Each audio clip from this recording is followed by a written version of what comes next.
You ever get that call that flips your world upside down before breakfast? Mine came on a Wednesday. My phone was blowing up dozens of missed calls from my parents.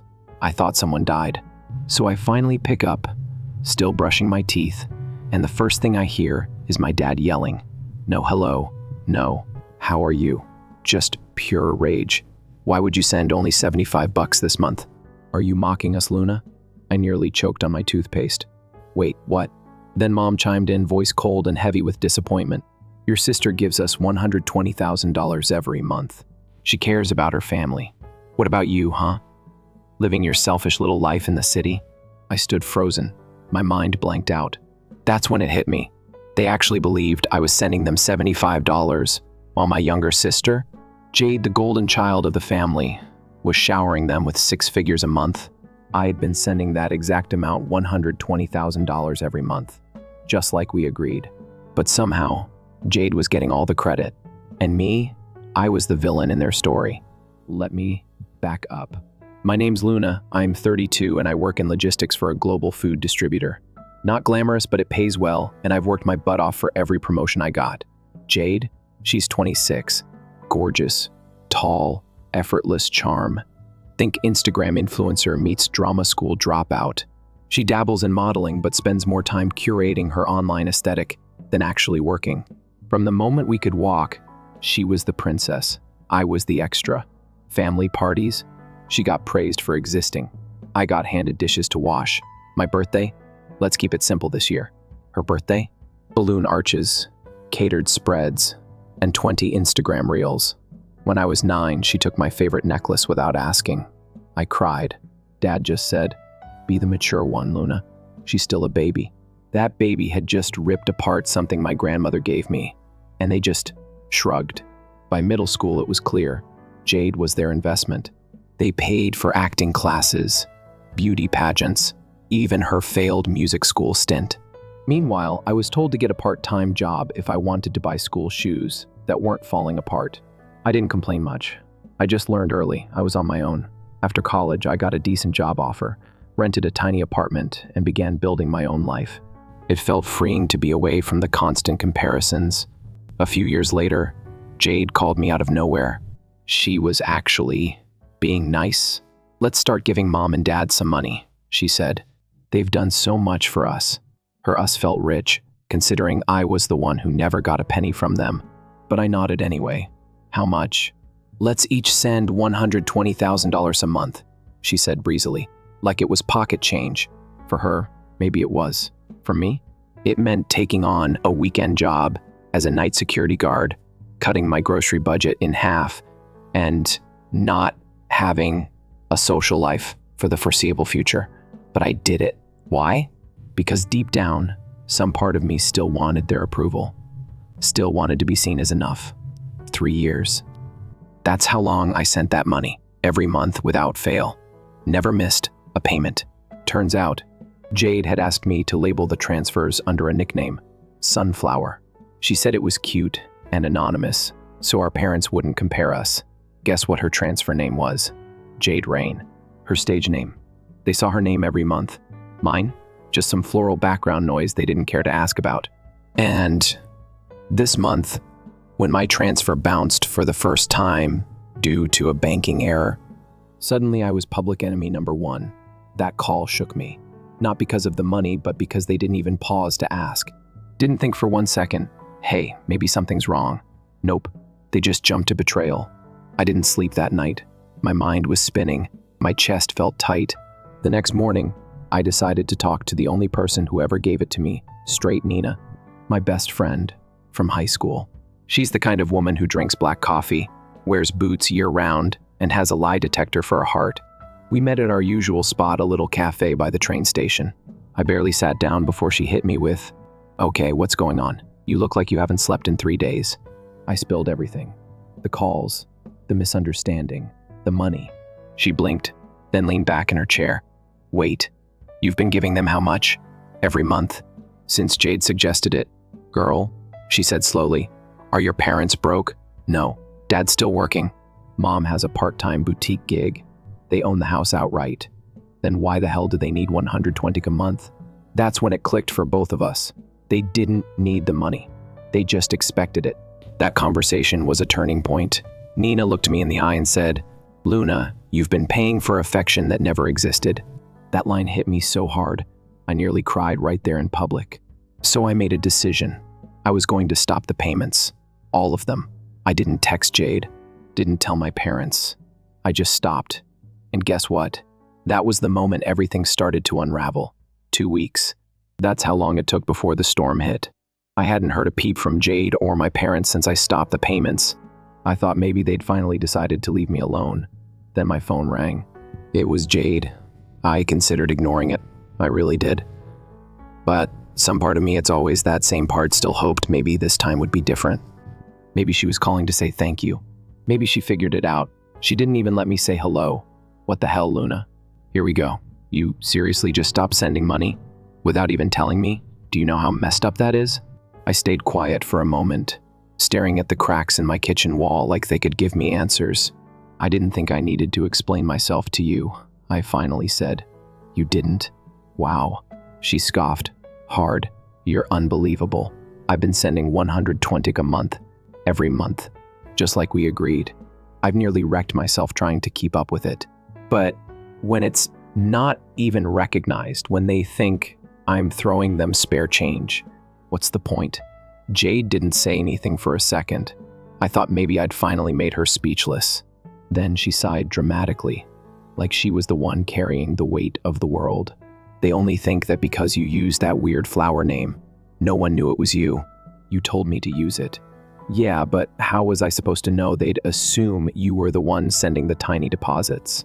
Something in her tone was off, like she wasn't even trying to hide it anymore. Wait, tiny deposits? Hold on, I said slowly. What do you mean assume? Didn't you tell them we were both sending equal amounts? Silence. Then the truth slipped out in the worst way. I might have let them think I was the only one sending real money. I couldn't even speak. My mouth was open, but nothing came out. She continued like it wasn't a big deal. I mean, come on, you know how much they adore me. If they thought I was being generous, it just looked better. I repeated, still stuck on those 2 words. So, you let them hate me to make yourself look better? Don't be dramatic, Luna. I just didn't correct them. You're always so sensitive. I almost laughed. Sensitive. That's what they always called me growing up, too. Sensitive when Jade broke my things. Sensitive when I got left out of family trips. Sensitive when I didn't want to give up my room for her. She kept talking like she was the victim. And you know how mom and dad are. They expect things. You can't just stop giving money. You'll make it worse. I took a breath. My hands were shaking, but my voice was steady. No, Jade. You made it worse. And then I hung up. That night I couldn't sleep. I lay in bed, staring at the ceiling fan spinning slowly overhead.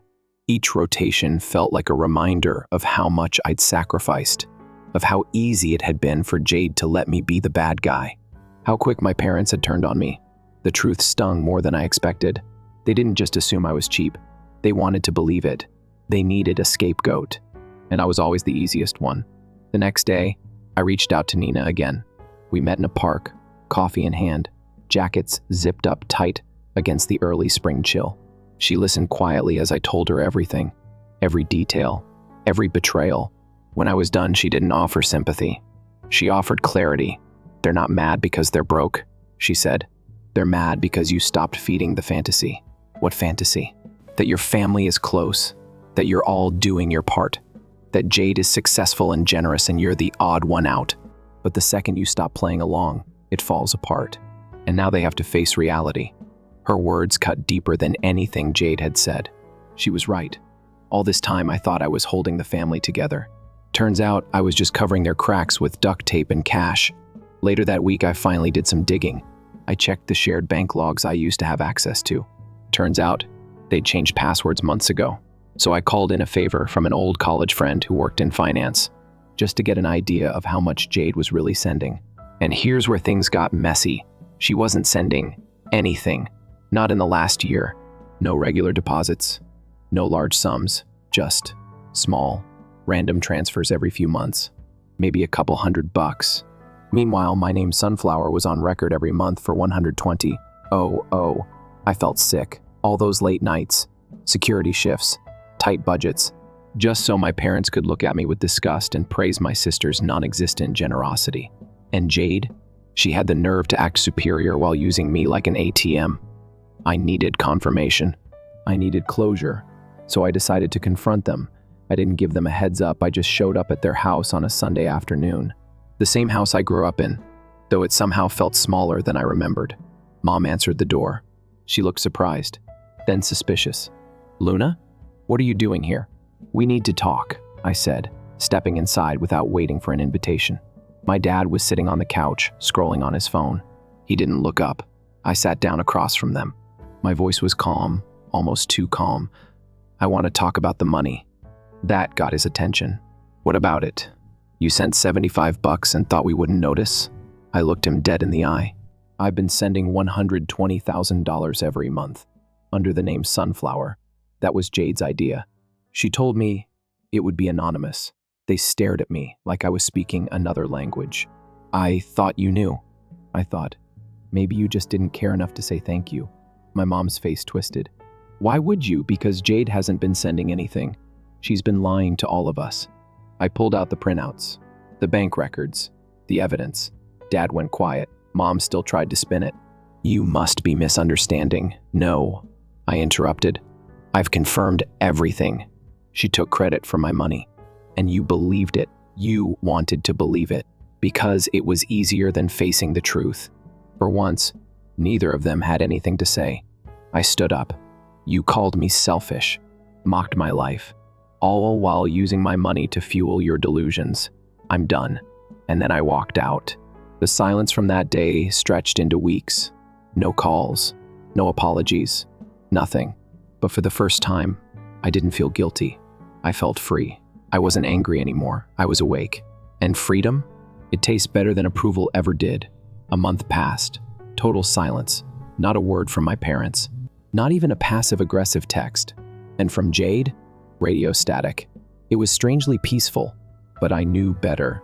Silence in my family didn't mean acceptance, it meant build-up, pressure, waiting for the next explosion. And it came one morning as I was headed into work. My phone buzzed with a name I hadn't seen since the blowout, Jade. I hesitated. I should have blocked her weeks ago. But curiosity is a stubborn thing. I picked up.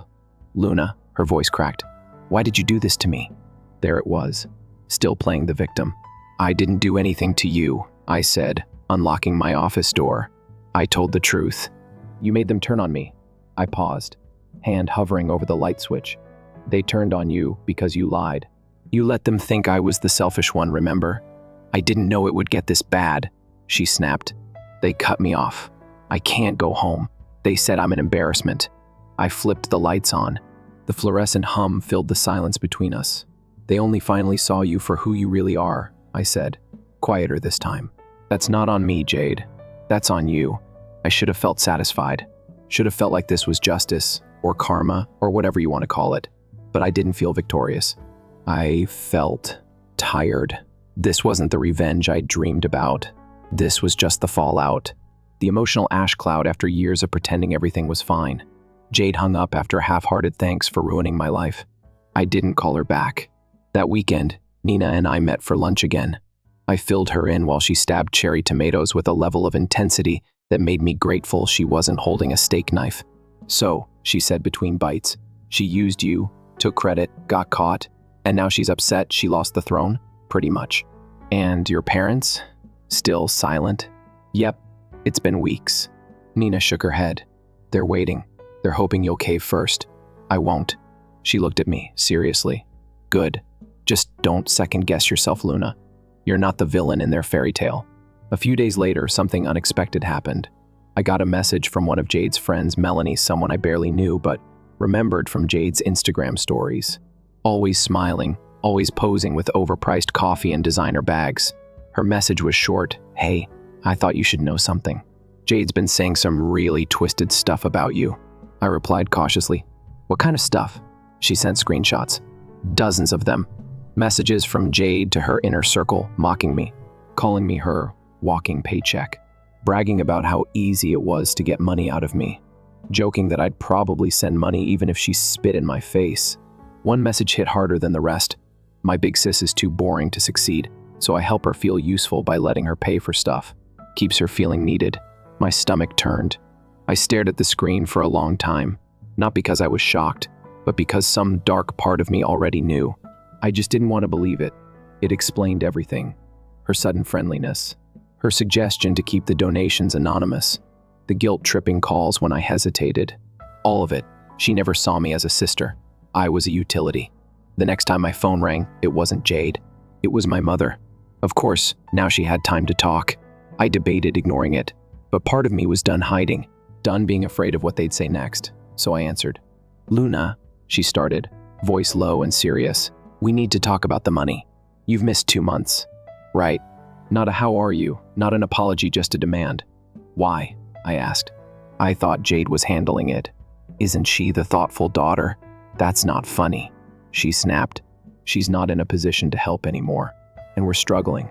I leaned against the counter, staring at the half-empty coffee mug in my hand. "You're struggling?" I said slowly. "You own your house. Dad still has a pension. You've lived comfortably your whole lives. What exactly are you struggling with?" There was a long pause. Then she said, almost too casually, "Your father made a few risky choices. Jade, she had an opportunity, and we wanted to support her. It didn't go as planned." "What kind of opportunity?" I asked, though I already had a sinking feeling in my gut. "She joined a talent agency. It required an investment," she said. "They promised acting gigs, brand deals, everything. And it was a scam?" Silence. "We don't know yet." The agency closed suddenly. There it was. They used my money to fund a fantasy.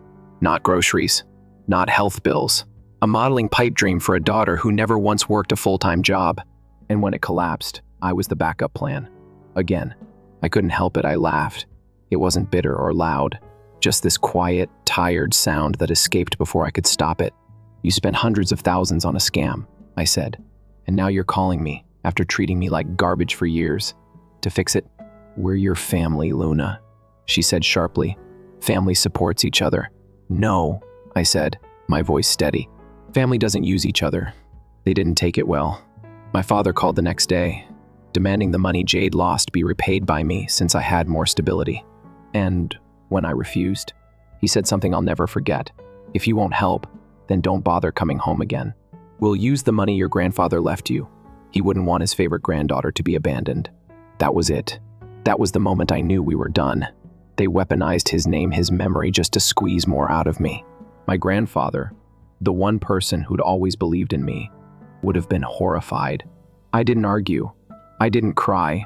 I just blocked them. All of them. 3 months passed. I focused on work. Studied for a certification course Nina recommended. Got promoted. Bought a new mattress. Slept better than I had in years. The guilt was gone. I thought that was the end of it. Until one morning, there was a knock at my door. I opened it to find all 3 of them standing there. Mom, Dad, Jade. They looked rough, unwashed hair, faded clothes. Jade wasn't wearing makeup for the first time I could remember. "What do you want?" I asked, already stepping back. My dad cleared his throat. "We need help." I didn't answer. "We're about to lose everything," my mom added. "We were hoping you could," I cut her off. "You're still hoping. That's the problem." Jade stepped forward. "Luna, I'm sorry." She looked at me with red-rimmed eyes. But it wasn't regret I saw, it was fear, desperation, like a gambler who just realized the casino always wins. And then, as if the universe had perfect timing, a man in a gray suit appeared behind them. "Excuse me," he said to me. "Are you Miss Luna Hart?" I nodded slowly. "I represent Pinnacle Consumer Finance. This family listed your address on multiple loan documents as a point of contact." I blinked. "You're saying I'm listed?" "Yes, ma'am. As emergency contact and reference. We've been trying to locate them for weeks." I looked at my family. No one made eye contact. And that's when I realized they used my name too. For a second, I thought I misheard him. "Emergency contact?" I repeated, turning to the man in the suit. "You're saying my name is listed on their loan papers?" "Yes, ma'am," he said, flipping open a folder. "Multiple applications. Personal loans, credit-backed extensions, even a car lease application, all tied to your address and phone number." My jaw tightened. Behind me, my family stood frozen. No one said a word. Not even Jade. The man looked confused by the silence, then added, "If you're not a co-signer, you have nothing to worry about. We're just verifying information." "But if you are, I'm not," I said, sharper than I intended. "I didn't sign anything. I didn't give permission to use my name." He nodded slowly. "In that case, we may need a written statement, just to clear you from any liability." "Happy to give it," I said. In fact, I looked back at the 3 people on my doorstep, the people who raised me, lied to me, exploited me, and now had the audacity to show up in worn clothes like it would unlock my sympathy. "I don't know these people," I said flatly. My mom gasped. "Luna." The man blinked.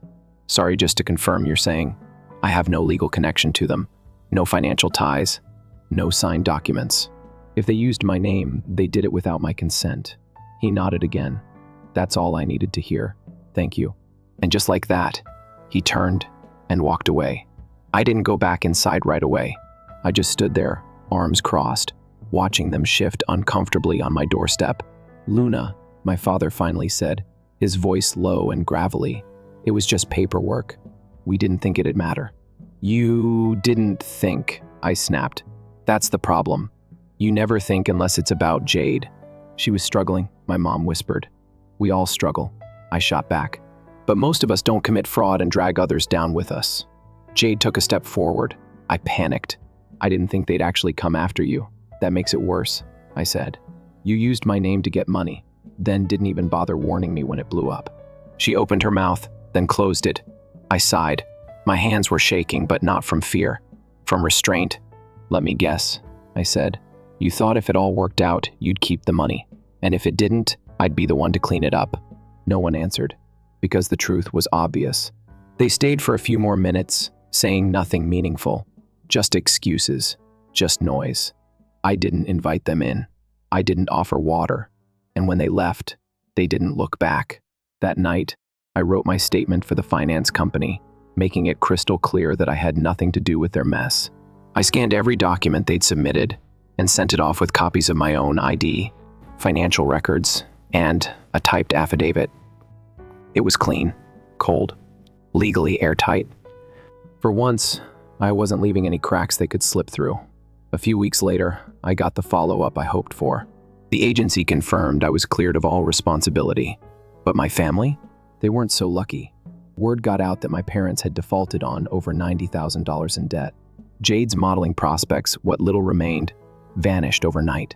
Apparently, once you're tied to a fraud investigation, the fashion world stops calling. I didn't feel happy about it. I didn't feel sad either. I felt done patching their holes, done being the bridge between their delusions and reality. In a strange twist of irony, my dad ended up taking a temp job at a construction site, the exact same site where I used to work security shifts on weekends. Nina found out through a coworker. She messaged me late at night. "You'll never believe this. Your dad just showed up for orientation. Some guy asked him if he was related to the girl who used to do security and send money home. He didn't answer." I stared at that message for a long time. There was something poetic about it. The job they once mocked me for, the one that kept me up all night, the one I took so I could send them money, was now his only option. As for Jade, she tried the nightlife scene, bottle service, ZIP hostessing, things that paid well if you had the right attitude and clientele. But Jade was used to being adored, not serving. She didn't last. Nina heard from a friend that Jade was working part-time at a small bar on the edge of downtown. No more designer bags, no more branded outfits, just cheap heels and tired smiles. I didn't feel superior, just distant, like I was finally on the other side of a glass wall I used to bang on, begging to be seen. Now, I barely noticed the noise. Meanwhile, I was finally breathing. I passed my certification and landed a new job through one of Nina's connections, a mid-sized firm specializing in logistics strategy. It came with a team, a raise, and more importantly, respect. For the first time, I didn't feel like I was working just to prove I deserved love. I was working for myself.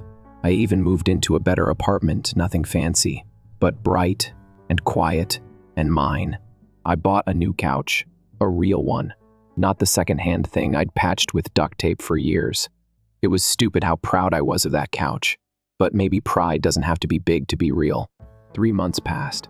then 6. One morning, I stood in front of the mirror getting ready for work, and I didn't flinch. No tension in my shoulders, no silent questions in my eyes, just peace. That's when I knew the cycle had ended, not because they changed, but because I stopped waiting for them to. And yet, life had one more twist for me. Nina invited me to her wedding and intimate ceremony on the coast. Soft breeze, pale blue sky, sunlight reflecting off the water like glass. She looked radiant, not just beautiful, alive. After the ceremony, she leaned over and whispered in my ear, "You ready to let something good in now?" Before I could answer, she gestured to a man across the patio. Tall, warm smile, laughing with someone's grandpa. "That's Ethan," she said. "Runs his own firm. Smart. A little awkward, but he cooks." I laughed. "You're setting me up at your own wedding?" She grinned. "I know you. You won't make time unless I force it." Ethan walked over. We shook hands, talked, and to my own surprise, I didn't freeze up. I didn't second-guess everything I said. I didn't think about how I looked or sounded or whether he'd judge me. I was just myself. It felt good. We ended up walking along the beach later, shoes in hand, sand between our toes. He asked me about my job, my move, what I wanted next. I told him, honestly, I'm still figuring it out. But for once, it's just for me. He smiled. "I like that," he said. "You know who you are."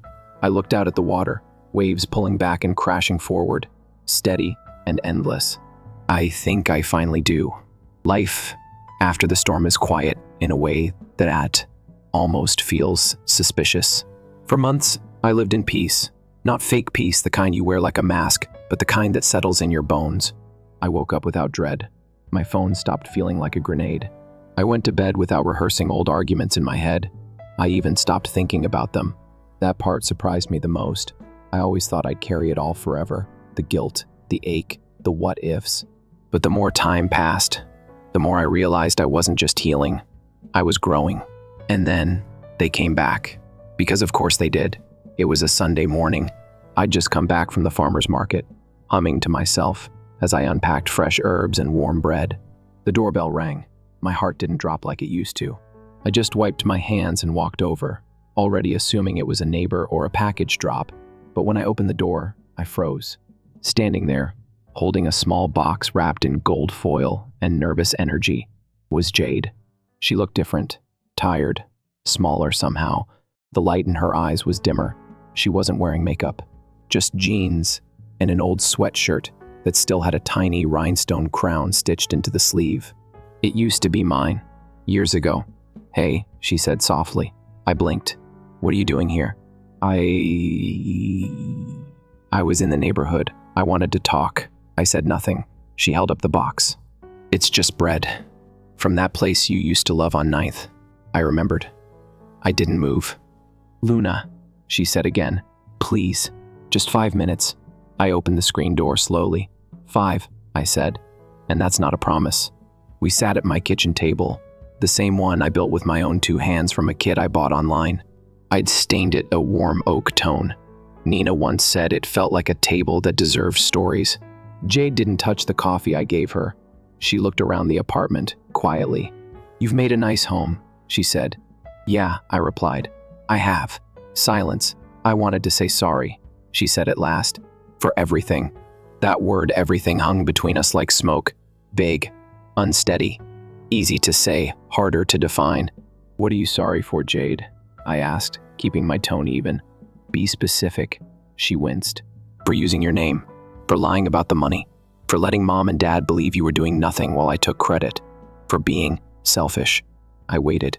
"And?" I pressed. She hesitated. "And for not stopping it sooner, for knowing how much they hurt you and still letting them do it, because it was easier for me." That one landed. I looked at her, really looked. This was the sister I had waited my entire life to see. Not the golden girl, not the charming manipulator, just a girl with regrets and cracked pride, trying to patch something she spent years tearing apart. "I don't hate you," I said quietly. Her eyes welled up. "But I don't trust you either." Tears slipped down her cheeks. She didn't wipe them. "I don't blame you," she whispered. "I wouldn't trust me either." She told me what happened after I cut them off. The debts were worse than I knew. After the finance company hit them with default notices, They were forced to sell the house. It didn't even cover everything. My parents now lived in a cramped apartment near the freeway, renting for the first time in 30 years. Dad had tried to sue the agency that scammed them, but there was nothing to sue. The company disappeared overnight. No trace. Just dreams turned to dust. My mother, still clinging to status, started selling knockoff perfumes on Facebook. She claimed she was consulting. Jade rolled her eyes, telling me that part. As for Jade, she bounced from job to job. Hostess, bartender, retail. Every time someone recognized her from her short-lived modeling days, it only made things worse. Humiliation mixed with faded fame. She said one night she broke down in a bathroom stall, crying because she couldn't afford to buy shampoo. I should have felt vindicated, but I didn't. I felt distant. Not because I didn't care, but because I had already mourned her a long time ago. So, what do you want from me now? I asked gently. She shook her head. Nothing, I swear. I just wanted to say sorry and thank you. For what? For not turning me in. For not dragging me down when you could have. I didn't respond. She stood up, wiping her face. I won't come back. I just needed to say it out loud. I nodded. As she walked toward the door, she stopped and turned. Can I ask you something? Go ahead. Do you think one day you could forgive me? I looked at her for a long moment. I already did, I said. But forgiving you doesn't mean I'm letting you back in. She nodded. No anger, just quiet acceptance. And then she left. After the door shut, I sat there for a long time. Not sad, not relieved, just still.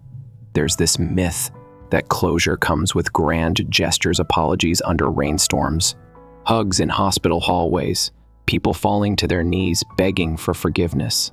But sometimes closure is just a quiet conversation in your own kitchen where you finally say, no more, and mean it. That night, I lit a candle, not for ceremony, not for drama, just because I wanted to mark the moment. I wrote down everything I'd never said, every time I was blamed, every sacrifice that was ignored, every silent cry I buried to make room for someone else's dreams. Then I tore it up and threw it in the trash, not because it didn't matter, but because I didn't need to carry it anymore. A few days later, I told Nina everything. We sat on the balcony of her condo, watching the city move below us like a river of headlights. She really showed up? Nina asked, raising an eyebrow. Yup. And you let her talk? I nodded. She cried, I added. Nina sipped her wine. Good. I laughed. That's cruel. No, it's honest. She should cry. She should sit with what she did. But you handled it like a damn queen. I shrugged. I didn't feel like one. You didn't need to. You just needed to stay grounded. And you did. That weekend, Ethan invited me over for dinner at his place. He cooked chicken in a lemon cream sauce with roasted potatoes. His dog sat by my feet the entire time, tail wagging, waiting for scraps. Halfway through dinner, he reached across the table and asked, "How are you, really?" I thought about it. For the first time in years, I wasn't carrying anyone else's burden. I wasn't trying to be the glue for a family that never held me with care. I wasn't drowning in invisible expectations. I was just me. I'm good, I said. He smiled. I can tell. Later that night, as we cleaned up, he turned to me and said something simple. I hope you know you don't owe anyone anything just because you share blood. I looked at him, and for the first time I believed it. Time has a strange way of softening things. Not forgetting, not excusing, but softening, like wind over stone. Weeks passed since Jade showed up with her box of bread and regrets. I didn't hear from her after that. She kept her word. My parents stayed quiet too. Whether it was guilt, pride, or exhaustion, I didn't know, and I didn't need to. For once, silence wasn't a warning. It was peace. I kept living. Early mornings with warm coffee and no chaos. Workdays that ended with satisfaction, not anxiety. Evenings with Ethan cooking, walking his dog, sometimes just sitting side by side saying nothing at all. It was simple, and I cherished it. One night we sat on the floor eating leftover takeout, candles flickering on the windowsill. He looked over and said, "Have you ever thought about starting over somewhere else?" I tilted my head, like moving, not just physically, mentally, spiritually, starting a life that's completely yours. On your terms. I nodded slowly. Yeah, lately I think about it all the time. And I meant it. Because now I was building a life rooted in who I was not who I had to be to survive. Then one morning, it came. A letter. Not a text. Not an email. An actual envelope, handwritten, slightly smudged. No return address. But I knew the handwriting. My mother's. I sat with it for a while before opening it. Not because I was afraid, but because I needed to choose my energy first. I lit a candle, made tea, sat by the window, the one that got soft morning light, and finally opened it. The letter was short, careful. Luna, I know I've lost the right to ask you for anything. I don't expect forgiveness. I just want you to know something. Your grandfather left you something. Something only meant for you. We didn't touch it. We couldn't. He made sure of that. The account is still in your name. The lawyer said it's yours when you're ready. Do what you want with it. But I hope you use it to build a life that makes you happy. That's what he wanted. I'm sorry. Mom, I sat there, still, the paper trembling slightly in my hands. It wasn't closure, but it was something. Not a bridge, not an invitation, just a door I could choose to open or leave shut. Later that day, I called the lawyer. I didn't know what to expect. Turned out the account had been untouched for over a decade. A trust fund my grandfather set aside in my name when I turned 18, just a small inheritance from a man who saw me when no one else did. The balance, not millions, but enough. Enough for a down payment. Enough for a new chapter. Enough to be free. I cried that night, not because of the money, but because for the first time in my life, I felt seen without having to earn it. My grandfather had believed in me, quietly, without conditions, without needing recognition. He gave me something my parents never did, protection, even in absence. I visited his grave the following weekend. It was on a hill just outside the city, a small marker surrounded by wildflowers and wind. I stood there with my hand on the stone, the breeze tugging at my jacket. "Thank you," I whispered. "You always knew." That night I went home and made a plan. I wasn't going to run away or change everything overnight, that's not who I was. But I was ready for new soil, new roots, maybe even new dreams. I started looking at office spaces for a consulting project I'd been dreaming about. A space where small businesses could get strategy, logistics, and honest help without being drowned in corporate nonsense. Nina offered to help set it up. Ethan said he'd build the space out himself, desk by desk, even if it took all summer. It felt right, not flashy, not for approval, just mine. One morning, I was walking through a quiet part of town, coffee in hand, when I passed a boutique. In the window, a small sign hung, "Bloom where you're planted." I smiled. It felt like something my grandfather would have said, or maybe something he left in the wind, waiting for me to hear it when I was finally ready. I never reached out to my parents again. I didn't return the letter. I didn't write a reply, because the truth is some goodbyes don't need a door slam. Sometimes they just fade, gently, like a tide pulling back for good. Jade reached out once more. A text this time. "I'm okay. Got a steady job now. I'm trying. I hope you're well." I typed back, "I hope you are too." Then I put my phone down and let the moment pass.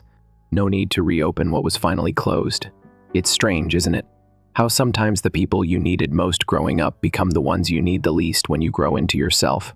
And the ones who hurt you most end up teaching you the value of protecting your peace.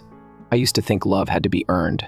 Now I know it should be safe, steady, kind, and sometimes it's found not in blood, but in the friends who show up, the partners who listen, and the family you build from scratch. I didn't get a picture-perfect ending, but I got something better, a real one. I'm Luna Hart, daughter of silence, sister of storms, breaker of cycles, and finally, I am free. Story 2, I'm Goldie, and I recently turned 15. It's incredible to see how much my life has changed over the last 2 years. I feel as though my entire world has been turned upside down twice, beginning at the age of 13. My mom ended up keeping the house after my parents divorced at that point. My mom once boasted on the phone that she finally got what she deserved, and I stayed with her while my dad consented to a sizable alimony payment. My mother's answers to my frequent questions about why she and her father separated were evasive. "Your father made his choice," she would remark, Goldie in a tone that was cold and harsh. She argued that I should accept the fact that he no longer wanted to see me, or be a part of our life. But anything so confusing could not be accepted. How could my father, who devoted endless hours to my schoolwork and constantly referred to me as his little boy scientist, abruptly stop showing me love? At times, the agony was so severe that I was out of breath. Then I started getting anonymous emails with straightforward but sincere messages of support and love every holiday. My heart skipped a beat when I read one for the first time. My dad must have given them to me. Phrases like "sweetheart," "keep reaching for the stars," and bedtime staples. I didn't tell my mother about these emails. Her attitude appeared to be soured even by his name. Even though Dad's alimony payments more than met our costs, Mom quit her job after the divorce, saying she needed time to recover. She claimed to be on a quest to discover who she was, so she occupied herself with yoga lessons and home repairs. She first met Liam there. Before long, our house was buzzing with conversations about blended families and fresh starts. And then Liam and his kids, Benjamin and Haley, moved in. Everything was drastically altered. Mom changed, lavishing Benjamin and Haley with attention as though they were priceless gems. She worked on Haley's hair for hours and prepared Benjamin's favorite meals, while I felt invisible at home, frequently ignoring me. I approached her one day after being overwhelmed by neglect. She said that Benjamin and Haley needed extra care since they had lost their mother when they were toddlers, and she gave me a pitying but irritated look. Considering my age, she asked me to be tolerant. Taking pictures of the family every weekend became Mom's new preoccupation. She frequently bought new clothing for Benjamin and Haley for these events, and she painstakingly planned our ensembles for what seemed like runway performances. I felt less like a daughter and more like a prop as I was getting dolled up and posing for photos. Although I frequently had to choose from my old wardrobe that coincidentally matched their color scheme. "Goldie, don't stand behind Benjamin. Try to grin more naturally by moving to the left." Mom would provide instructions while focusing the camera on her phone. "To get the ideal picture, tilt your head a little, Haley, dear." Excellent. Hours may pass during these picture shoots while Mom clicked and posed nonstop to get the perfect shot for her social media posts. She would then excitedly display the pictures at family get-togethers. "Take a look at how many people liked this. Everyone says we look like the perfect family," she would brag to Uncle Matthew or Aunt Macy. "The children look fantastic together, don't they?" You'd never guess. Standing there weren't always siblings. I felt like Mom's well-planned play and simply another accessory, as she praised our lovely blended family's merits. To everybody who will hear, the pictures concealed the reality, how Benjamin pretended that I didn't exist, or how Haley would roll her eyes whenever I entered a room. However, the monotonous posing and forced grins weren't the most difficult aspects. It was becoming disconnected from my dad's mother, Grandma Jessie. Mom had been quite clear that seeing her was forbidden after the divorce. Grandma's warm embraces and her real attention to me listening without being distracted by a smartphone were missed. All I had left were the memories of her boisterous laughter and cookie baking in her kitchen. In the meantime, I had to cope with Mom's family members, who firmly believed in her idealized family story. I stayed in the background, feeling increasingly invisible as time went on, and the distance between Mom and me grew significantly as they swooned over Benjamin and Haley and complimented Mom on being such a great stepmother. She centered everything around Benjamin and Haley's interests and hobbies, completely absorbed in her new family. Benjamin and Haley's desires dominated weekend plans and family movie nights. Haley's pick for a hip ice cream parlor or Benjamin's selection of a new superhero movie overshadowed my recommendations.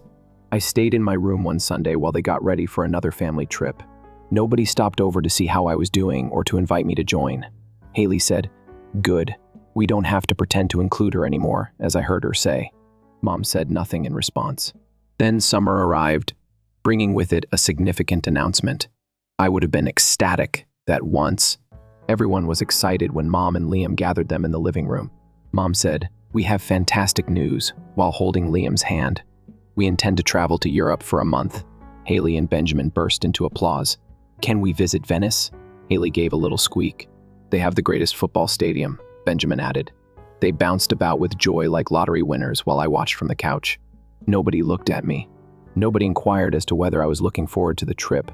Seeing a happy family on TV that I wasn't a part of made me feel like an outsider. The day before the journey, I was in my chamber, carefully going over my packing list. I looked up to see Haley standing by my dresser, her hands occupied with a pair of scissors and my favorite blue bikini, making thoughtful cuts. With a little sneer on her lips, she sliced through the cloth. I was momentarily paralyzed by the heinousness of her behavior. I was constantly aware of Haley's dislike for me. For the last 2 years, her contempt had been evident, but this conduct was blatantly harsh and unfriendly. I instantly sprang forward, attempting to grab the scissors out of her hand. Haley withdrew, and all of a sudden, we were fighting for the scissors. She was petite, but surprisingly powerful. She started to yell, "Help!" throughout our conflict. "I'm being attacked by Goldie." A flurry of footsteps thundered up the stairs in response to her pleas. We were red-faced and unkempt, with a ripped bikini on the floor between us when Mom and Liam stormed into the room. She attempted to harm me. Haley screamed and ran to her father. She lost her mind when I was simply standing here. "That isn't true," I objected, out of breath from the fight. My swimwear was being torn apart by her. All I wanted to do was stop her. Mom hardly gave the bikini on the floor a glance. "Goldie, what's wrong with you? Did you physically attack Haley because you were so envious of her? Continue to her room till we head to the airport. You are obviously untrustworthy around Haley." After they departed with Haley, I heard my mother consoling her through my closed door. "We're going to the shopping right now to purchase you some new clothing, to make you feel better after this terrible event. So don't worry, dear." As I listened to them go, I sat on my bed and stared at the remnants of my bikini. Nobody inquired as to whether I would require a new swimwear for the trip. My side of the story didn't seem to matter to anyone. With our bags in hand, we assembled in the lobby that evening. As Liam packed the suitcases into the waiting cab, Mom was going over her list again. "After what you did to Haley, I continue to believe that you don't deserve this vacation." Mom replied as she cast a chilly look at me. "But you'll have to come since we can't leave you home alone for a month." Simply tried to avoid creating any additional issues at the airport. There was a noticeable tension. Mom gave us our paperwork as we went to the check-in counter. Maybe from the early hour, my stomach rumbled. The persistent tension, or an unresolved emotion. I said, shifting uneasily, "Mom, I have to go to the loo." She searched through her purse, barely looking up. "Okay, but move quickly. You are the reason we can't miss our flight. Shall I bring my bag?" I pointed to my luggage. "Just stop it," she yelled. "I will not allow you to take our money and documents." I gave a nod and headed to the toilet. Getting around the crowded crowd, due to the unclear signs, I had to go back twice. About 15 minutes had gone by the time I located the loo and was done. However, my family was not there when I went back to the check-in area. I initially believed I might have misread the counter, ma'am. Panic rising in my voice, I called out, "Liam." None of the people who turned to stare were members of my family. Furiously searching, I began to run, my footsteps resonating on the gleaming airport floor. They might have already passed security. Without a phone, cash, identification, or boarding pass, I frantically searched the busy airport, my heart thumping loudly. I felt completely stranded from the check-in desk to the restrooms, because Mom had all of those. The food court comes next. With every futile pass around me, my panic grew more intense. Life went on as usual. People pulled their luggage and bid their loved ones farewell with hugs. As my world seemed to fall apart, they were engrossed in their own. After a while, I was so exhausted that I stood in the middle of the terminal's throng, hopeless. My body ached from the loud, heaving sobs that erupted instead of the quiet, dignified ones. "Do you feel okay, my love?" My tears were interrupted by a soft voice. I saw a woman wearing an airport uniform when I looked up, her expression lined with concern. "Where are your parents?" she asked, choking back tears. I explained my plight in halting, breathless fragments that my family had left for the bathroom break with all my belongings. Her expression shifted from concern to alarm as she quickly guided me to an airport staff area marked personnel only. Before I knew it, I was seated in a small office, surrounded by serious-looking security staff who peppered me with questions and made calls while examining security footage. Their faces turned grim as they watched. I overheard one of them confirm to another. They checked in, waited until she was away, then proceeded to their gate and boarded the flight. "They've already taken off. Do you have any adult relatives we could call to come get you?" one of the officers asked, his voice softening with a shaky breath. I managed to say, "My dad. I haven't seen him in 2 years, but I know his name and where he used to work. They noted down the information, and soon calls were being made from the next room, wrapped in a borrowed airport blanket. I try not to think about the plane carrying my mother and what felt like her real family soaring across the Atlantic without me. Then a familiar voice called out, "Goldie!" I looked up to see my dad standing in the doorway, older and more worn than I remembered, but with the same kind eyes that once scoured my bedroom for monsters and beamed with pride at my science projects. "Dad!" My voice cracked, and suddenly I was running into his arms, enveloped in a hug so reminiscent of my childhood as we both cried. "I'm so sorry, sweetheart," he murmured repeatedly. The drive to his place felt surreal. I sat in the passenger seat of his car, stealing glances at him, half afraid he'd vanish if I looked away too long. He now lived in a different part of the city, in a large apartment building I'd never seen before. "There's someone I want you to meet," he said as we ascended to the 8th floor. "My fiancée, Gemma. She's been my rock through everything." Jamal was a warm-faced woman with curly red hair who greeted me with such a compassionate look that it almost brought another wave of tears. Her presence felt comforting, a stark contrast to the cold abandonment I just experienced, and immediately wrapped me in a comforting embrace, as if she had known me forever. "You poor thing," she said, guiding me into the kitchen. "You must be famished. I'm going to fix you a proper meal right now, and I won't take no for an answer." As Gemma got to work in the kitchen, Dad and I settled at the kitchen table. The familiar aroma of coffee permeated the air. He still preferred it black, with just a hint of sugar. "Goldie," Dad began, his hands clasped tightly around his mug, his voice steady, yet his hands betraying a slight tremble. "It's time you knew the whole truth about what happened 2 years ago." He paused, collecting his thoughts. "I came home early from work that day. A meeting had been canceled unexpectedly. I wasn't supposed to be there." He swallowed hard before continuing. "I found your mother in our living room with Liam. They weren't just talking." My stomach tightened as the implications sink in when I confronted them. "Liam tried to intimidate me, and it escalated into a fight. Not my proudest moment. Your mother tried to intervene, and during the struggle, she was accidentally pushed and fell, hitting the coffee table." Dad's voice cracked as he recalled the scene. There was blood on her face from the impact, and her hands were all scraped up. I tried to help her, but before I could do much, she threatened me. She said if I didn't comply with her demands, she'd tell the police I had beaten her. She claimed she had the bruises to prove it, and threatened that I'd end up in jail and never see you again. He looked into my eyes, his own filled with a mix of pain and regret. She demanded a divorce, the house, alimony, and that I cut off all contact with you. She was adamant that if I tried to reach out or tell you the truth, she'd follow through with her threat. The next morning, as I sat at the kitchen counter picking at my breakfast, Gemma joined me with a resolute expression. "Goldie," she said, stirring her coffee thoughtfully. "My brother Luca is a family law attorney. He's excellent, and I think he can help us." Dad, glancing up from his newspaper, looked hopeful for the first time in a while. "You think he'd take the case?" Gemma was already pulling out her phone when I told him what happened at the airport. He was ready to come right over. He's just waiting for our go-ahead. Everything happened swiftly after that. Luca, a tall man with the same red hair and kind eyes as Gemma, but with an underlying firmness, joined us at the dining room table. He took detailed notes as I relayed my story, occasionally shifting into what Gemma referred to as his lawyer mode.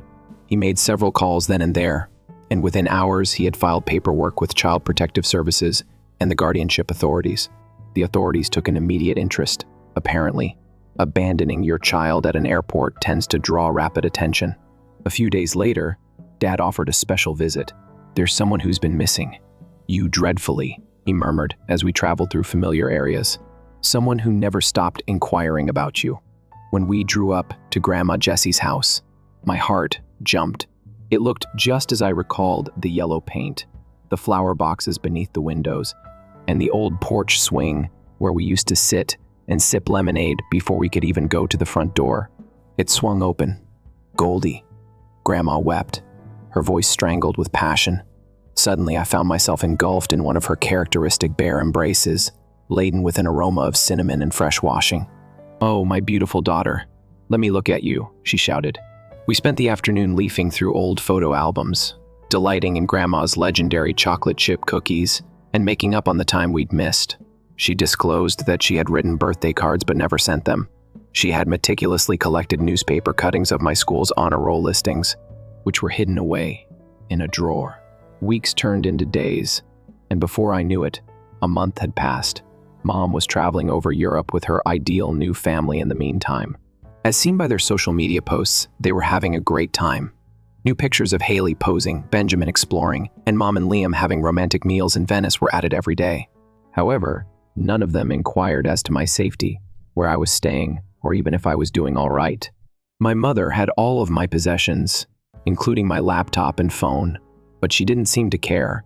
From Dad's computer, I would access my social media accounts and see that they were active with comments and likes on postings. The small green next to my name indicates that I am very aware of my internet visibility. However, there was no indication of worry, not even a message.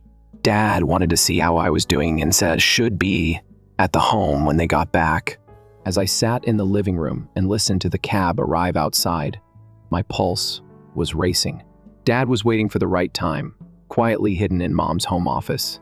As the key turned in the lock and they came in, carrying shopping bags and suitcases, we could hear their voices through the door, talking happily about their European adventure. When they saw me, they abruptly halted. Mom bounced back quickly, a proud smile lighting up her face. "Take a look at who managed to get home." As they put their luggage down, Liam joked, "You see, we assured you she was okay." At that moment, Dad came out of the office. In an instant, Mom's smug expression changed to amazement rather than rage. "Why in the world are you at my home?" She stepped back against Liam and shouted, "Leave now." Dad stayed composed and determined. "Macy, I'm here to explain how things will proceed. This time, I'm taking Goldie with me forever. I want to take away your parental rights and filed for full custody. The court has already received the document." Mom's face became white, then red with rage. "That is not possible." Dad's voice became stern. "I have, and I can. There's more. Additionally, we're filing criminal charges for abandoning a youngster at an airport and putting a child in risk, both of which carry severe jail sentences." Mom shuddered in anger. "After what you did to me, do you really think anyone would trust you? I have photos of my wounds to this day. You defeat me, and I'll tell everyone about it." At that time, Dad's smile was one of resignation rather than delight. "Proceed. That old deception is already something my lawyer is ready for. But, Macy, here's the deal. Your credibility has only been damaged because you delayed filing a police report. A year has passed since the unthinkable occurred. Without any money, a phone, or identification, my mother left me alone at an airport before leaving for Europe. Security cameras caught the whole incident, from her departing to her getting on the plane, as she appeared unconcerned about abandoning her 15-year-old daughter. How could a mother do that? The video footage, the police report, and the posts she made while on vacation all contributed to my father's indignation, which was evident in court. I never once looked to make sure I was safe. The trial ended quickly. There was no denying the evidence against her. Police testimony, airport footage, and her own betrayals on social media. The judge hardly had time to think. The decision stopped my father's alimony payments and deprived her of her parenting rights.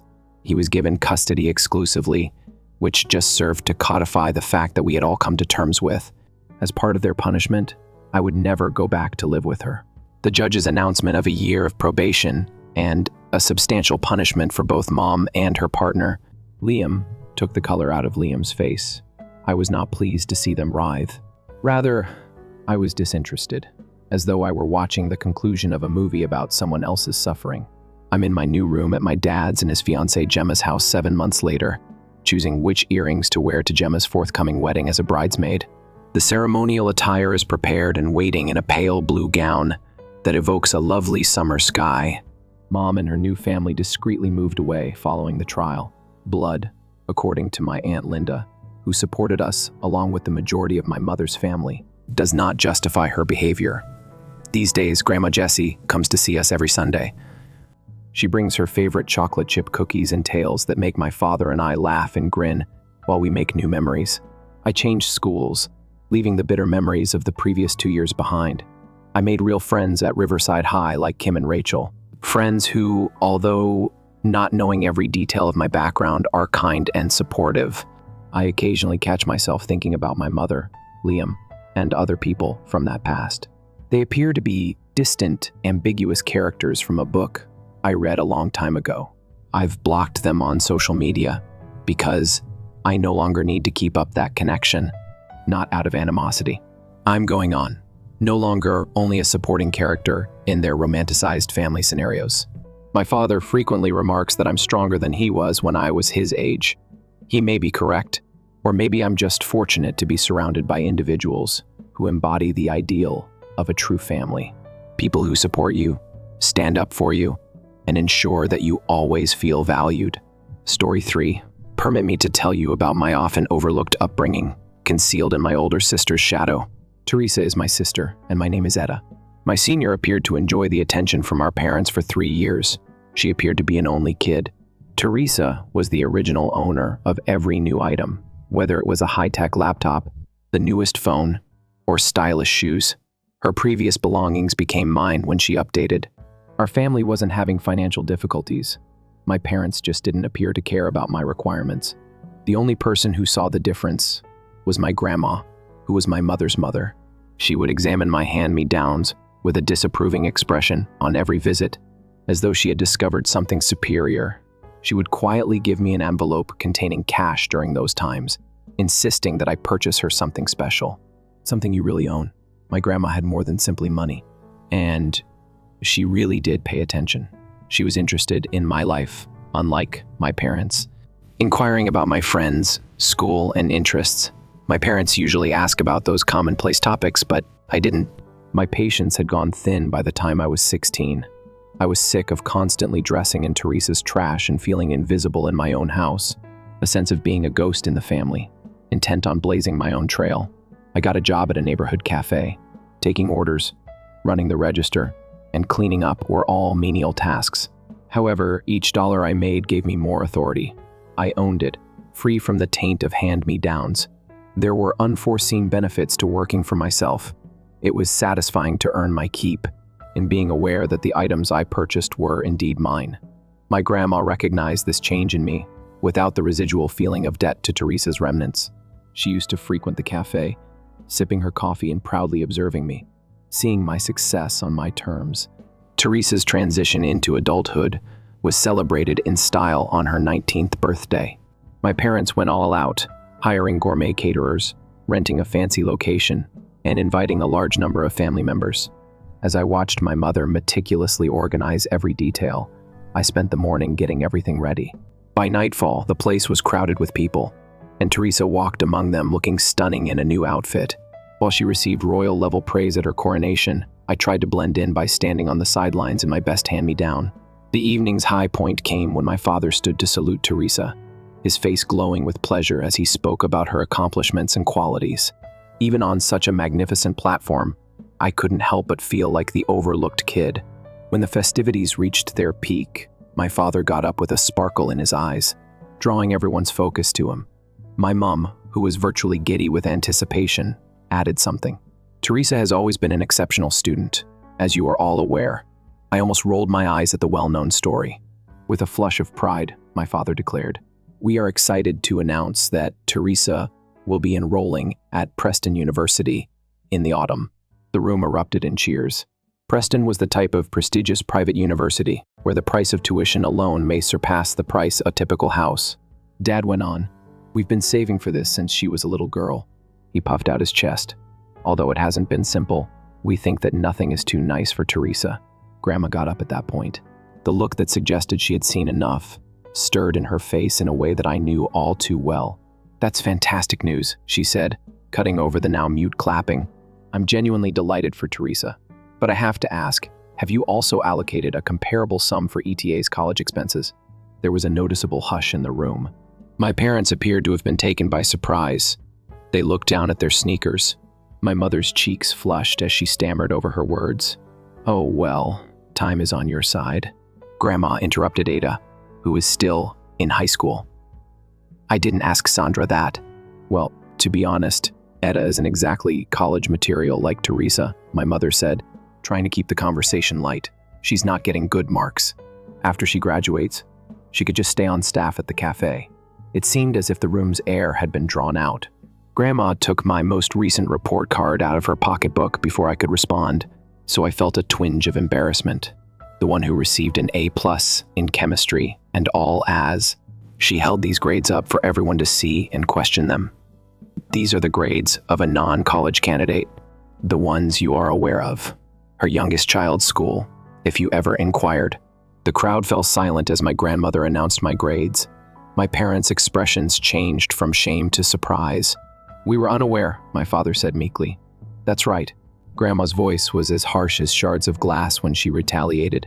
"You're too preoccupied with Teresa to notice that you have another daughter, so you don't know. Please, Mom." Grandma persisted when my mother tried to speak out.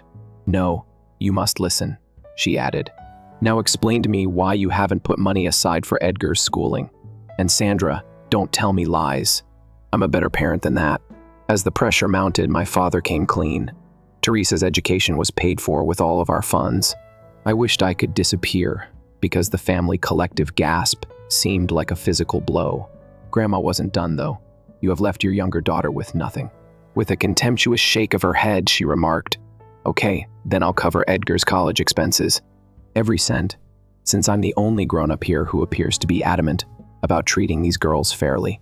I'm torn between wanting to go away from the unbearable stress and being thankful for my grandma." I sat still. Teresa, on the other hand, gazed down at her cake as though it held the universe's secrets. Our house became a chilly, quiet stronghold, following the chaos of Teresa's birthday celebration. As if in answer to their unstated charges, my parents appeared to believe that I had orchestrated the entire incident, coercing Grandma into disclosing their bias. A cold frost descended across our exchanges.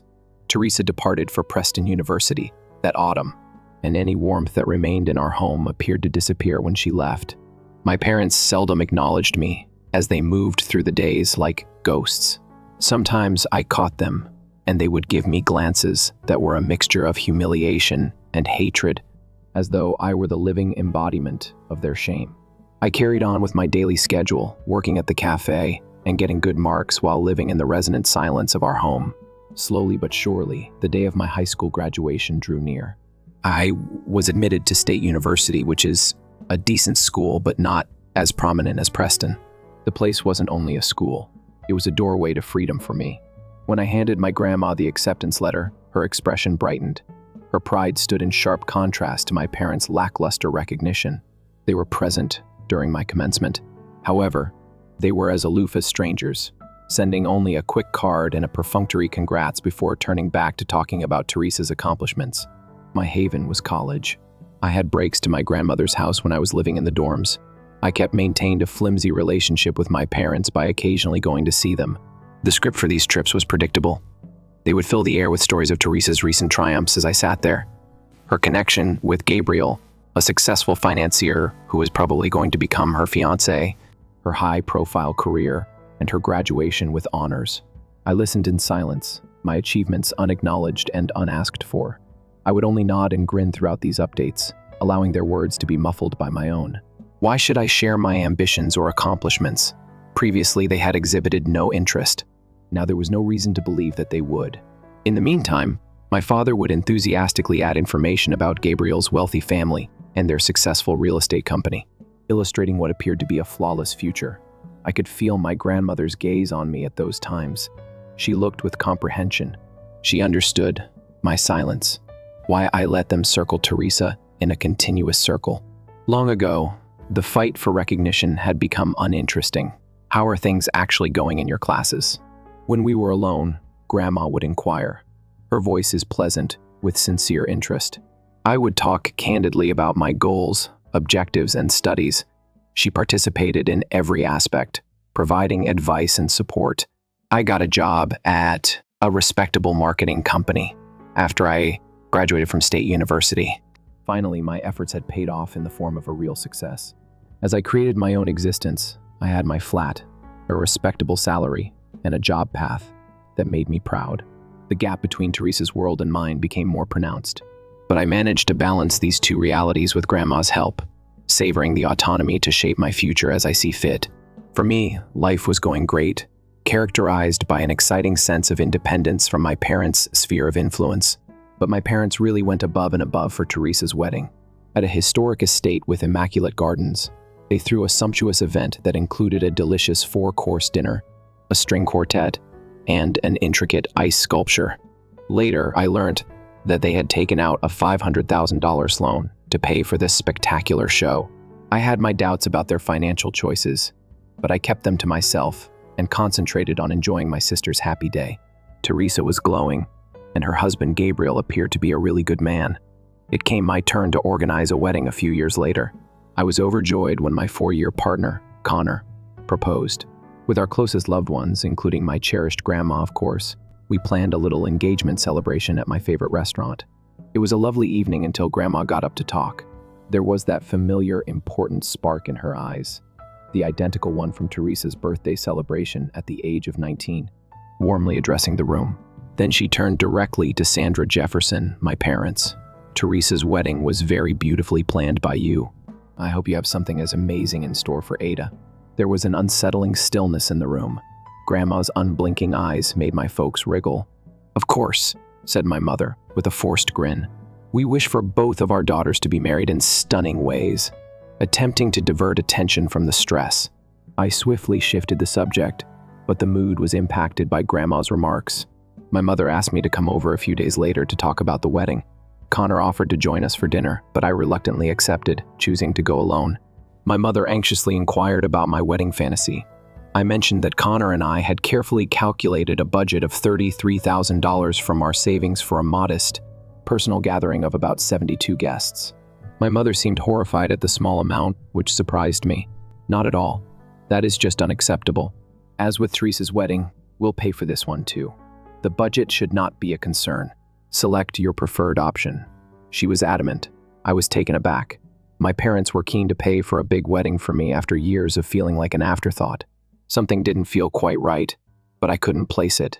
I was acknowledged as a real daughter for the first time, and I carefully gave myself permission to think that perhaps, just possibly, Grandma's tenacious interventions had struck a chord with them. The actual wedding day was a dream. The event was held next to the serene lake at a charming lakeside lodge. Everything was flawless, from the wonderful food to the gorgeous floral decorations. Everyone looked to be having a great time, and the mood was lively. I hoped this was a real change in my relationship with my parents as I took in the exquisitely planned spectacle, bridging the distance that has long characterized our communication.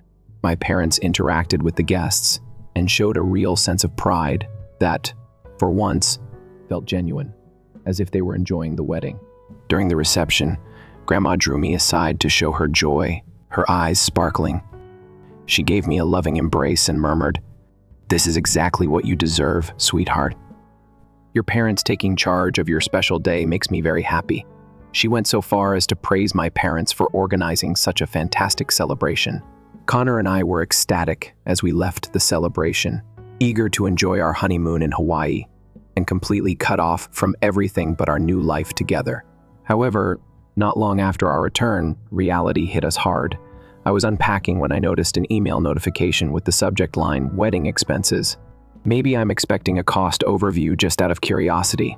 When I opened the email, I saw a $165,000 itemized bill with a letter from my mother that said, "We trust you'll handle this promptly." Attached are the payment details. Shock replaced astonishment, and my hands shook. This isn't possible. When I coughed out a call, Connor came over.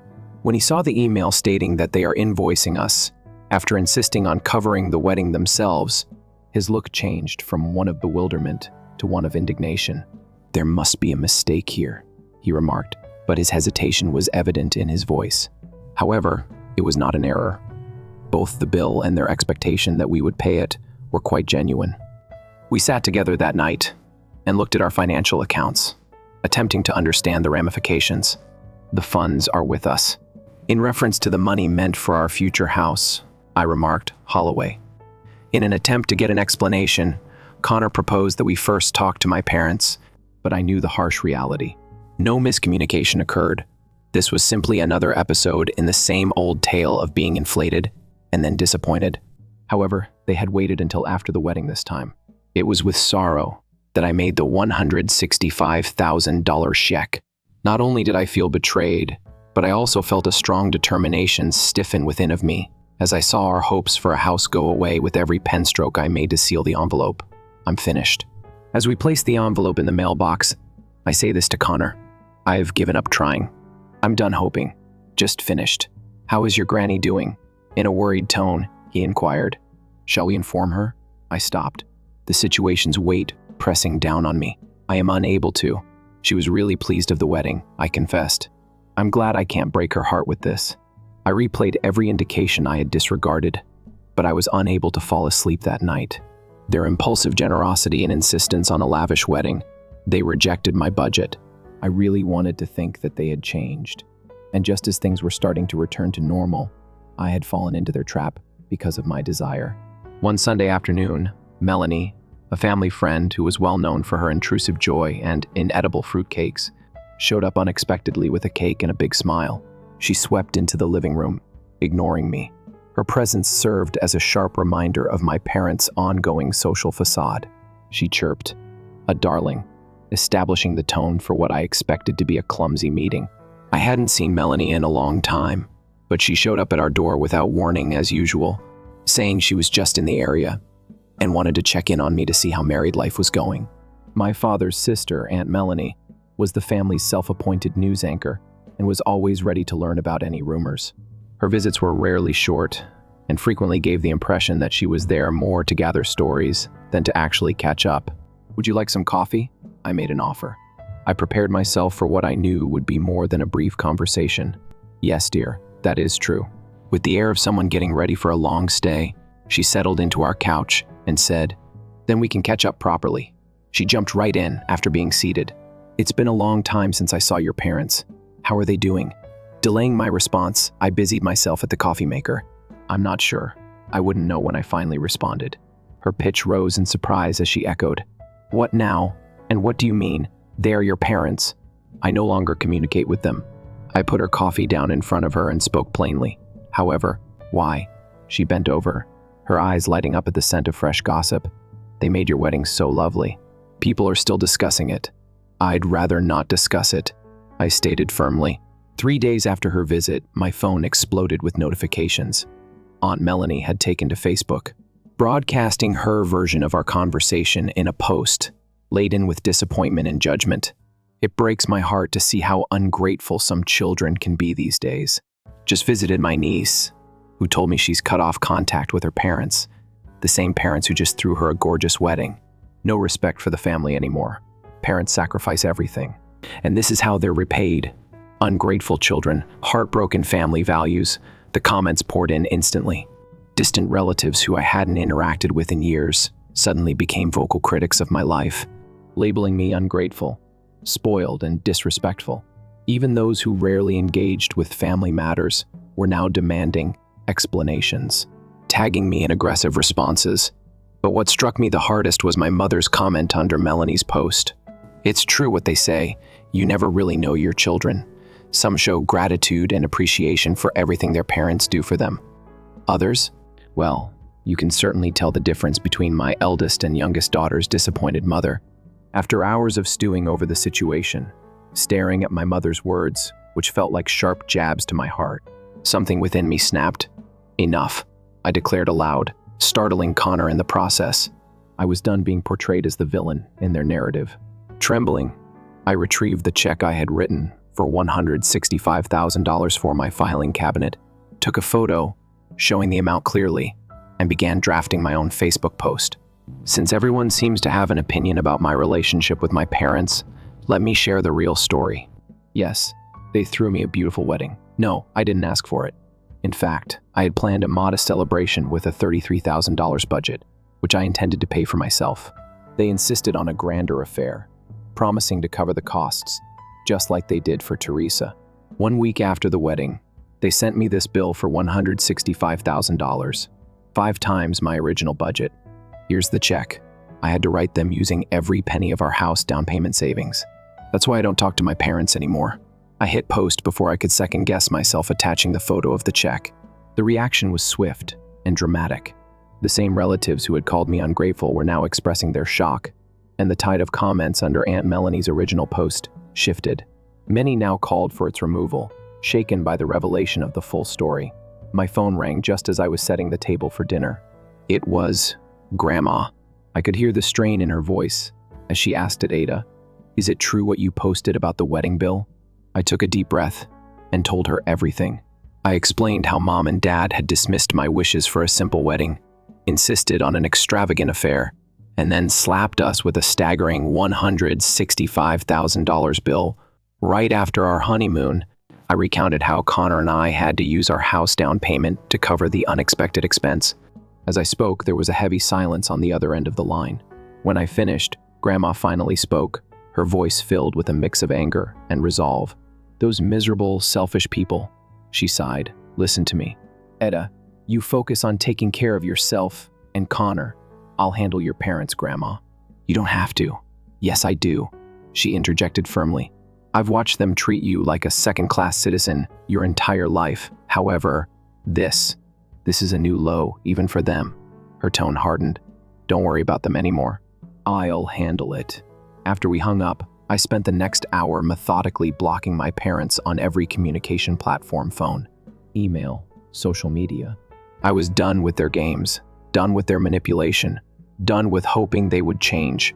A week after my social media post, I was in the middle of making dinner when I heard an aggressive knock at the door. Connor was working late, so I was alone when I opened it to find my mother, her face red with fury. "How dare you?" she yelled as she barged past me into the home. "How could you go racing to your granny with your lies?" I maintained my ground, my voice firm. "I didn't lie about anything. You sent me a bill. I paid for it. And then I revealed everyone the truth when you attempted to make me appear awful. You've wrecked everything." She was practically frantic now. "Your grandma modified her will because of you. Do you have any clue what you've done?" Her remarks were a jolt, but I maintained cool. "What are you talking about?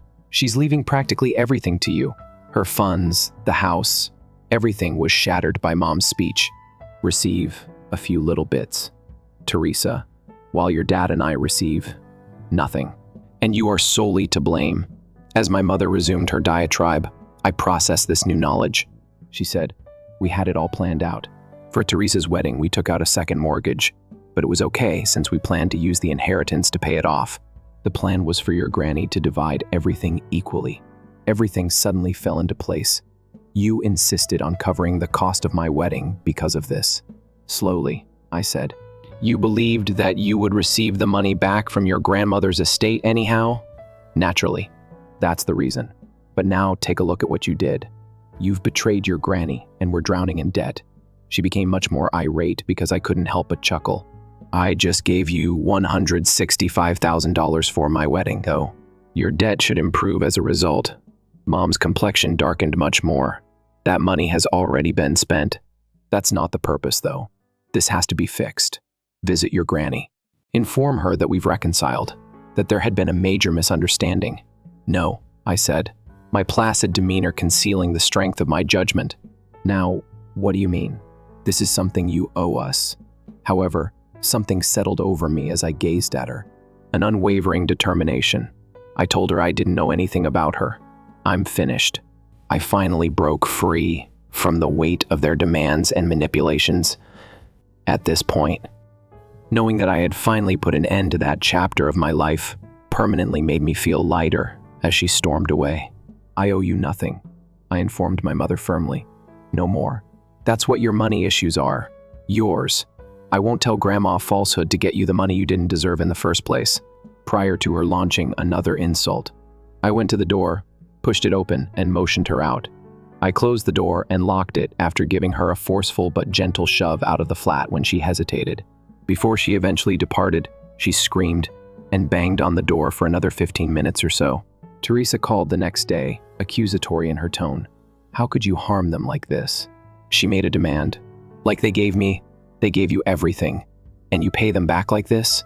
"Teresa, I got nothing from them. I received a bill from them," I answered. "They are your parents. They have given up so much for us." "No," I corrected her. "They gave up something for you. I served as their retirement fund's contingency plan." Teresa immediately hung up after calling me callous and uncaring. I suddenly became aware that I had also lost my sister. Oddly enough, though, I was fine with it. I still visited Grandma on a regular basis. Every Sunday, She would join us for supper, and we spoke on the phone virtually every day. People would sometimes ask me whether I missed my family. I was always honest with them. The family is something I miss. Not the real family, but the one I thought I had. I've come to see that sometimes ending unhealthy relationships is the bravest thing you can do, even in the case of your parent-child connections. My connection with my sister and parents had suffered as a result of my self-defense. However, it had also released me from a lifetime of manipulation and letdown. Although it wasn't an easy choice, it gave me the opportunity to live a life that is characterized by my truth and beliefs, surrounded by people who truly care about and support me.